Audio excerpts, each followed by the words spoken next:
All righty, welcome back, everybody. We are here again, one more again, coming straight from the hood for you. This time we're gonna change things up a little bit. Gonna have sort of a different vibe. Because this time we're talking about Root. He's one of the characters from the Melanites Universe. And yeah, so the first thing I do want to talk about when it comes to Roots is that he has a sort of a different vibe to him. Would you agree? And can you talk about that just a little bit? So as far as vibe, I mean, he's a. I got him modeled off of from the Rastafarian culture. You Okay. know, the influence from the Rastafarian culture is what I wanted to capture. You know, and kind of like when I was growing up, a lot of people that was in the Rastafarian culture always were kind of known for being knowledge bringers. You know what I'm saying? They was always, spiritual, they was peaceful, and they always had knowledge. So that's why I chose that type of concept for him, because he's also a depiction of Tahuti. And so it just made perfect sense that I use pretty much a Rastafarian influence for making Roots. And then thus the name Roots, because in the Rastafarian culture, having locks and long locks, and it embodied like knowledge. You know what I'm saying? Like you have like the tree of knowledge. So it just kind of just made sense. Awesome. Yeah, I know. Even from my experience, when we would see somebody growing up that had dreadlocks, they were known as sort of a spiritual person. Somebody told me one time that dreadlocks were antenna that put you in touch with the universe. You know what I'm saying? Right. So that's kind of pretty much the concept. And so that's a generalized thought amongst people. You know what I'm saying? So with that being said and done, that's part of his power set too, to be able to control his locks. Mm-hmm. And it'll be very interesting to see how he uses his power. So we'll talk about Roots himself and like what he thinks of the world that he's come into. Part of the story is that the Melanites come from their world to our world, to the human world. So what does Roots in particular think of humanity's world once he gets here? Um, so like the other ones, he's just trying to figure things out. So when he comes here and he sees how the world is, he has this kind of disdain of way the human culture is, and he know that this is like the way the world is that he's in could be better, and things aren't right, and there's something in him that's jogging to find out the truth of things or the reason why things are the way they are. And so he's pretty much goes into a journey into finding out, and he travels the world and tries to kind of like figure out what's going on, and he doesn't like technology, so it makes it real rough for him, to kind of navigate the way we would do, and we can just get Google or whatever. We're in an era of math technology, high communication, that type of thing. Yeah. He's more of he wants things to be more natural. You know right. And exactly that. You can get information just like that now, but so he pretty much wants things to be on a natural level, but he's, like I said, he's just trying to find out like what's going on this planet, and also at the same time, how do he get back home? Right. Cool. And I'm reminded of a story that involves Tahuti. Because if I'm not mistaken, he was the one that brought writing to mankind. And the Pharaoh at the time was kind of apprehensive about it, because he was like, well, you know what? If people start writing things down, they won't have to remember things, and people will get stupid.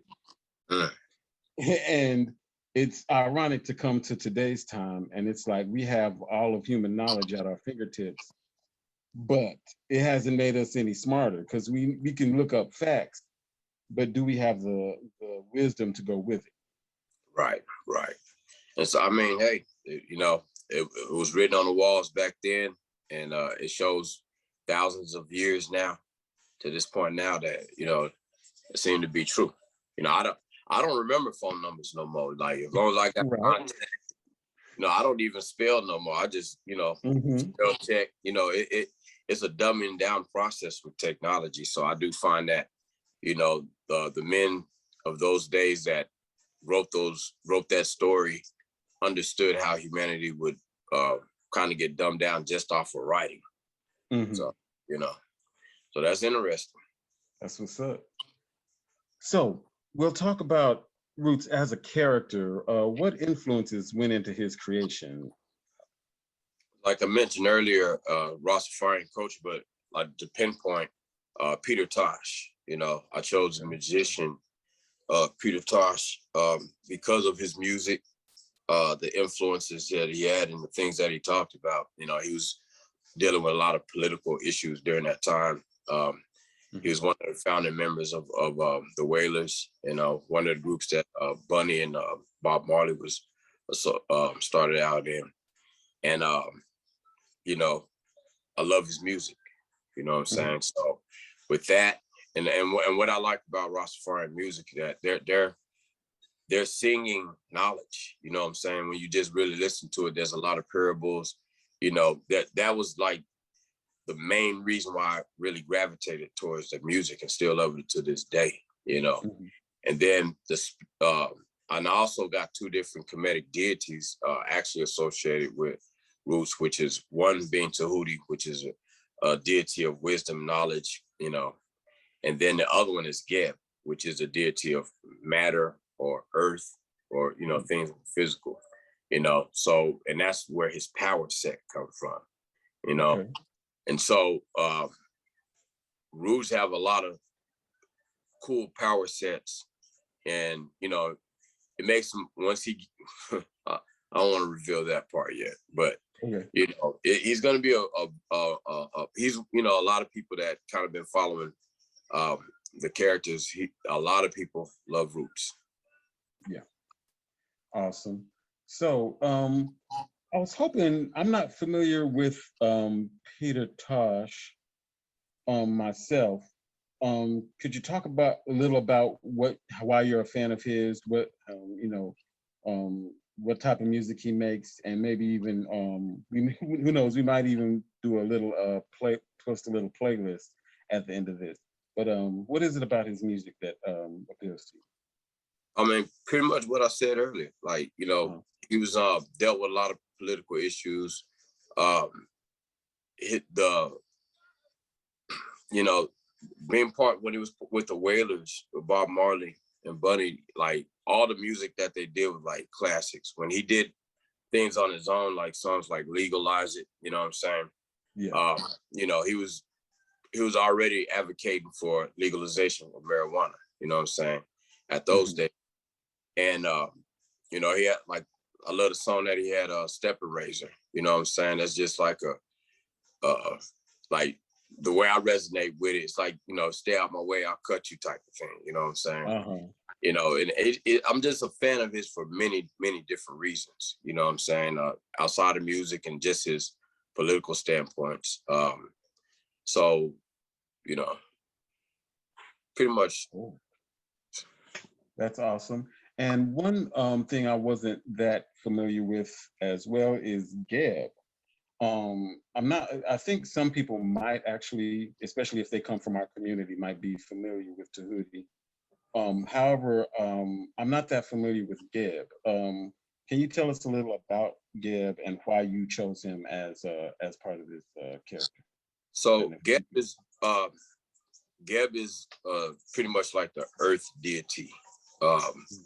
I know a lot of times in different other myths, they have the earth, the mother earth or female, so it's not even just earth. He's matter. He's the opposite of Newt is space, something that, that has no physical form. And dealing with the mythology Kemetic mythology, everything is done in duality and opposites. If you have a male, you have to have female because that's the natural order. And when you bring those two together, it forms another form. Is like science. It's chemistry. You know what I'm saying? Right. So the opposite of Newt, which is space, would be matter, which is Gibb, and Gibb represents things that form into physical things. Okay, so just to tone it down and make it simple, I just toned it down to him being able to control Earth. You know what I'm saying? So if it was like on an avatar level, he'll be an earth bender. You know what I'm saying? So that's the easiest way for me to describe how his power set will work when it comes to the power of Gibb. Awesome. Thank you for that. Because yeah, I was not familiar with him, so I got an education on that. So let's talk about what type of stories Rootz is gonna like be in whenever he shows up, what kind of tone he'll set. And I know that we already have a Rootz story out there called Roots of Truth that is available on the Instagram page or the Facebook page if you want to check it out. And plus, if you want a free download of some of our comics, get on that email list on the link below. But yeah, so let's talk about that first comic that we made, Roots of Truth. Kind of what was that about, and how does that set the tone for Rootz's presence in the Melanites universe? So, you know, most of those comics that we did, that was a 2-pager, but that was like me flirting with the idea of doing what we're doing now. And just to do a 2-pager, I wanted to set the tone of him exploring the world. He goes to the Vatican and he breaks in and he goes into the holies of holies where they got all the stolen shit across the planet. Right, which is a real place, by the way. Exactly. And so he manages to find it and break in.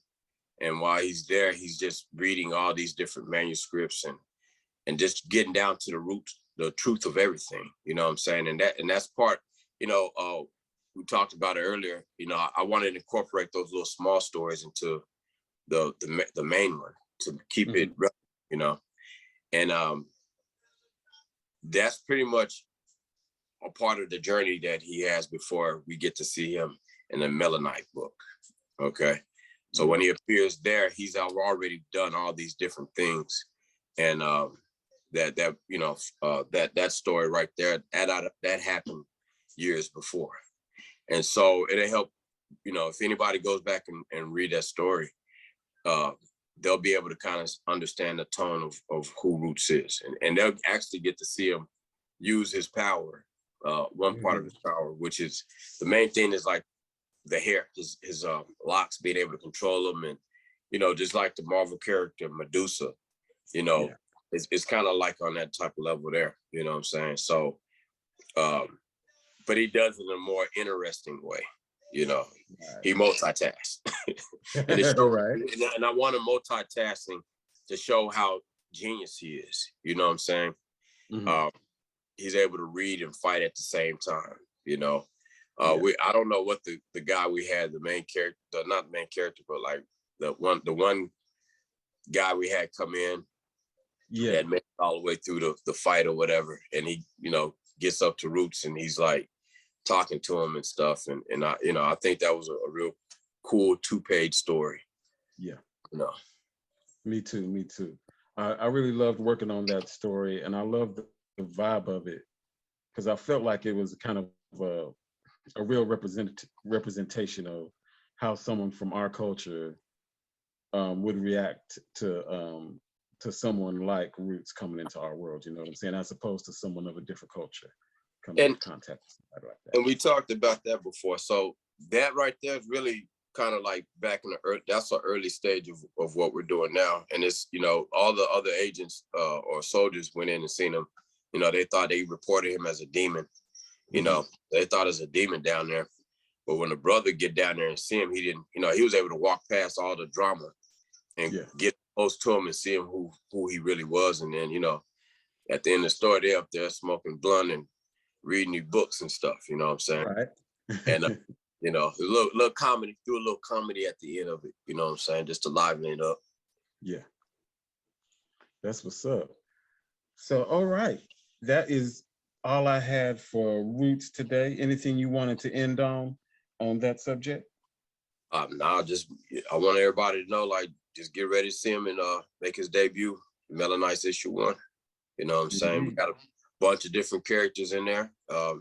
There's enough characters in the whole story arc that as the issues go through, we'll start introducing more characters, and you'll always find your favorite. You'll find yourself in there, you know. Mhm. So just want to encourage everybody to check it out when it comes out. True indeed, true indeed. So I would like to thank everybody for joining us for this episode, and we will see you for the next one. If you want to keep up on information about the Melanites Universe, get on that email list by clicking the link below. Peace, everybody. Peace.